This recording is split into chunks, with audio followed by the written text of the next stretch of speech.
Hello and welcome to a Smurd P video, and today we are looking at Uncanny X-Men issue 3, and our story begins with Charles Xavier in the dark and struggling with his own thoughts, and Sarah's finally come through to say hello, much to Xavier's concern, and she says she can take him out of here. However, he says, I'd rather stay in here and keep you away from my X-Men, my children, so to speak. So he says he will not turn you towards them. He will turn them away from them. So writer Gail Simone, artist David Marquez, I believe I probably said that completely wrong, for which I apologize. Matthew Wilson's and feces, Clayton Cowles on the letters. So our story begins with Rogue waking up very early. Her and the rest of the X-Men have been taken into this haven in Louisiana. And she catches up with Logan very early doors, who is having a nice bit of tequila. Yeah, he does that, I guess. He can heal anything, including alcoholism. Oh my goodness, that is terrible. It's been a long day at work, clearly. Or usually I do these things in the morning, but it's been a long day at work. I'm doing this in the evening. So they're having a conversation, and it soon becomes apparent that, well, Logan isn't staying. Logan isn't gonna stay. He's something's clearly wrong with him. He's already left Cyclops' camp, and he's clearly a bit wild and needs to find himself. And he's not sure why he's wild. He's not sure what's affecting him or why he's being like this. We also get a little bit of a brief insight on the 4 children that were saved. One is very messy. One's used to sleeping rough. One sleeps with her animal in the stable. And, well, one is at a graveyard. Nicely done. So, the nice family that have taken in... oh, sorry. Also, Rogue says, when you're done, come back to us. So, outside, they talk to the family, and the head of the family is this lovely young man. He's not young. He's clearly an old, wise man. So, pretty much it is, you work hard, you all do chores, you all tidy up after yourself, and we all eat together, sort of thing. He also says, Rogue, don't get any ideas about my daughter. Do not be putting any letters on her. Also, we soon, the group that are holding Xavier prisoner learn that Sarah has been in his cell, if I can say the damn words. And, yeah, they're not sure how that happened on their watch. And also, there is a belief that she is going to murder the children. So, Rogue, Nightcrawler, Gambit are trying to ascertain what the children can do. And it's a simple game of tag, you are it. Now, during this tag, you are it, each sort of member has their own little memory bank of how they sort of become a mutant, all their previous lives. So, with our first mutant, I'm not going to pretend to remember their names because they're brand new mutants. And who remembers brand new mutants? It takes at least 6 issues before you start remembering their name. In some cases, I still sometimes forget.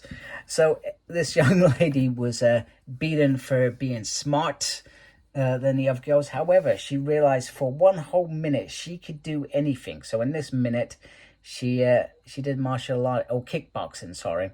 And one of those girls can no longer walk. And she just pretty much doesn't move. However, this young man, who is the stronger man of the group, remember he beat Wolverine to a pulp last issue. He was born without a heart. And he was kidnapped, and the parents wouldn't pay the ransom. And, well, he was shot 14 times. And since then, he has been homeless. Now, this young lady with the horse, who I think her powers project through the horse, allowing it to fly. She was very well off and spent a lot of time with her house. However, her parents were very cruel. In particular, her mother, and locked her in a cabin one time because apparently she loved her so much. So this girl's a little bit in denial, and the house burnt down. But she left, she took her horse, and well, this is how she ended up here. And it's sort of leading to how they all sort of came together. We don't know quite how they all came together, but we sort of get an inkling of why they're heading in this direction. And then we've basically got Boy Death here.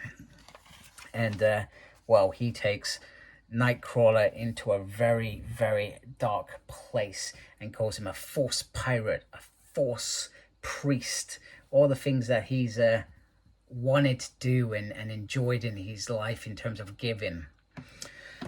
And his story is quite harsh. So his mum, so he was stillborn at birth, and with the umbilical cord left around his neck. They revived him. They revived him so many times that eventually he could revive himself. And when he was alive, he thought only of death. When he was dead, he thought only of life. So, which is quite bonkers. He likes arsenic and lemon. Who doesn't like an arsenic and lemon on a Sunday afternoon, eh? Well, but the problem with death is he sort of starts losing it as well. Also, I just wanted to go back to a point that I've just completely remembered, is when Wolverine and Rogue were talking, is the boy who died in issue 1 predicted all of this and predicted that one of them is going to end the world or mankind or mutant kind, I think it was. So one of these is quite potentially dangerous. My money's on this one right here. We'll see if that pans out. Hey, let's talk about that in like 20 odd issues.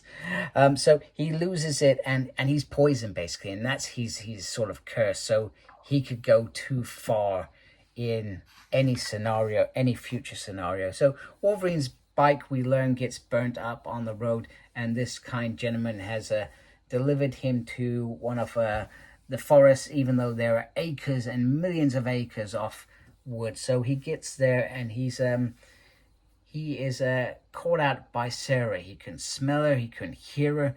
She just sort of is there.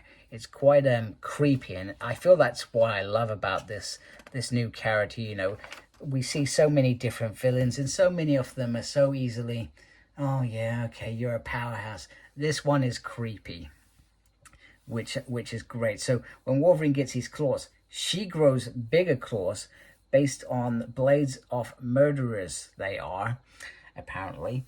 And she wants to hear him scream and have a slogan, and he comes out with "not dead yet." So as they are tearing each other apart. So Sarah is a mystery to us. We know who she is, but how did she become this mute? Is she a mutant, or is she something else? I mean, she refers to some sort of realm as well, so it will be interesting. Now, the weird thing is, Rogue somehow communicates with Wolverine. Now, her powers, I know she can draw on powers, and I always felt it used to be touch once upon a time, but then eventually she learned to get to grips with them, and she could absorb powers near her. But I can't remember her being able to draw on them from memory, say, for example, like Cinch can. So I found this a bit weird that they're sort of communicating, and he's saying, get the kids out.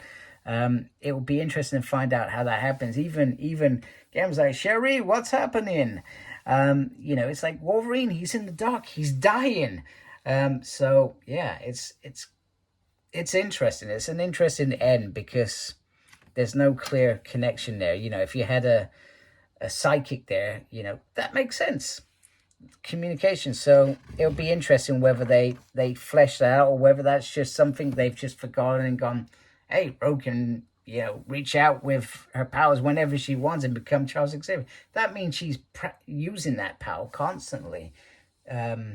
So I found that a bit bizarre. That was the only thing that I found bizarre. I thought this was a great issue. It took me a good few pages to get into it. I think that's because my kids were just yapping at me when I was trying to read it. This is why I do reviews early in the morning, because then nobody's bothering me. I can just read, I can review, and hopefully if I've had enough coffee at that point, my words are not slurring as they come out. So anyway, I do hope you like my video.